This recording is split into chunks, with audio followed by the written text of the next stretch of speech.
History remembers kings and conquerors, but often forgets the moments of desire that changed empires. From Cleopatra's charm to Catherine's lovers, lust was more than passion, it was power. Tonight, we reveal the scandals that reshaped nations, toppled crowns, and rewrote the fate of civilizations. She was the last pharaoh of Egypt, brilliant, feared, and unforgettable. Cleopatra understood power better than any ruler of her age. When Julius Caesar arrived in Alexandria, she saw an opportunity not just to survive, but to shape the fate of empires. Their union bound Rome and Egypt in a fragile web of politics, passion, and ambition. But after Caesar's assassination, Cleopatra found herself drawn to another Roman titan, Mark Antony. Together, they became an unstoppable force, lovers, rulers, and threats to the very heart of Rome. Their alliance terrified Caesar's successors. Armies marched, fleets collided, and the Mediterranean trembled. In the end, their story was not just a romance, it was a battle for the world's future.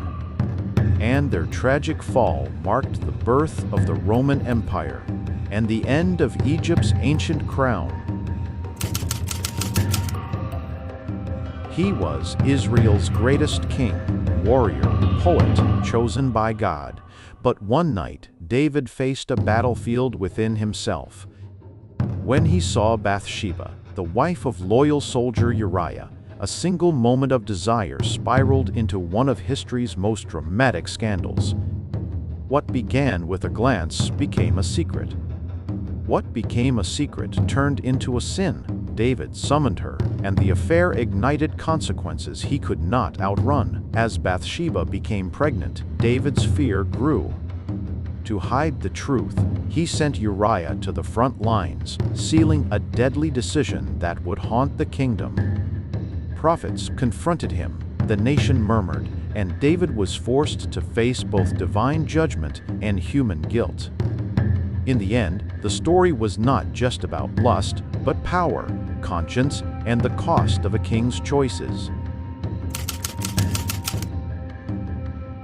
She was not born a queen, but she possessed the charm, wit, and defiance that could reshape a kingdom. When Anne Boleyn entered Henry VIII's court, she awakened an obsession powerful enough to shake Europe.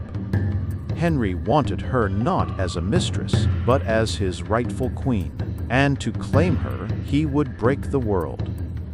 Their forbidden desire ignited a political earthquake. Henry challenged the Pope, severed England from Rome, and created a new church, all to place a crown on Anne's head. But power comes with enemies, and whispers grew into accusations. Failing to give Henry a son, Anne became the target of plots, jealousy, and manufactured crimes. The same passion that elevated her now fueled her destruction. In the end, Anne Boleyn's fall was as dramatic as her rise, a reminder that in the court of Henry VIII, love could build a throne, and ambition could end the life. They called her a seductress, but her lovers were tools of strategy. Behind the gossip, Catherine's ambition built an empire from Siberia to the Black Sea. Versailles was a theater of lust and politics. Mistresses of Louis XIV ruled through whispers. Antoinette's image was destroyed by lies of decadence. The guillotine ended an age of indulgence, and the people's hunger replaced the king's desires. She was the most hypnotic woman of her time, a dancer, a seductress, a legend. But Mata Hari was more than a performer. In the chaos of World War I, she became the world's most infamous spy. To the French, she was a traitor. To the Germans, a tool. To powerful men, a lover who saw too much. Her affairs crossed borders, military ranks, and political circles. Every whisper she heard, Every secret she carried became a weapon. When French intelligence accused her of passing classified information, the stage lights went dark.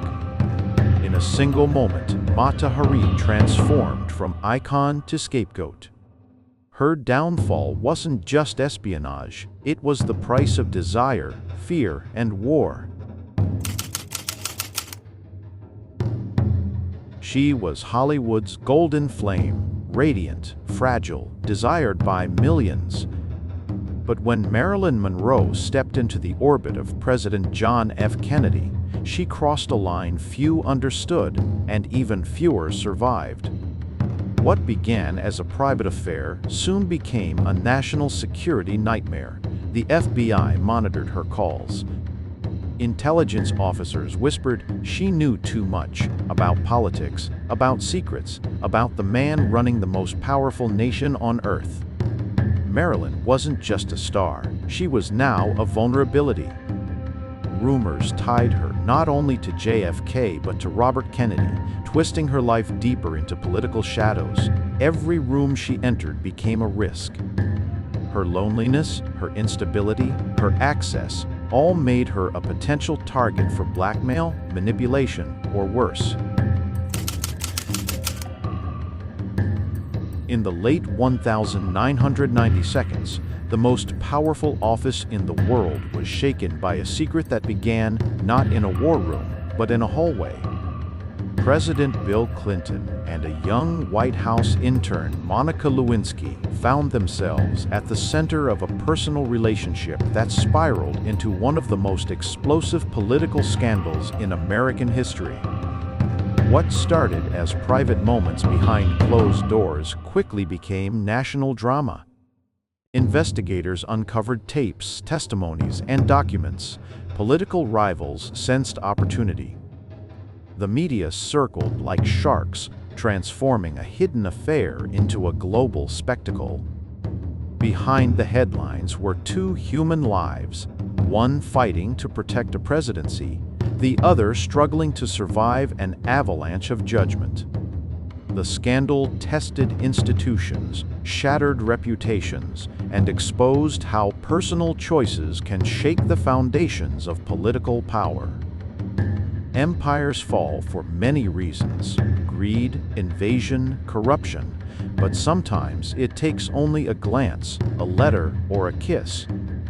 In the story of civilization, lust has always been the most human weapon of all.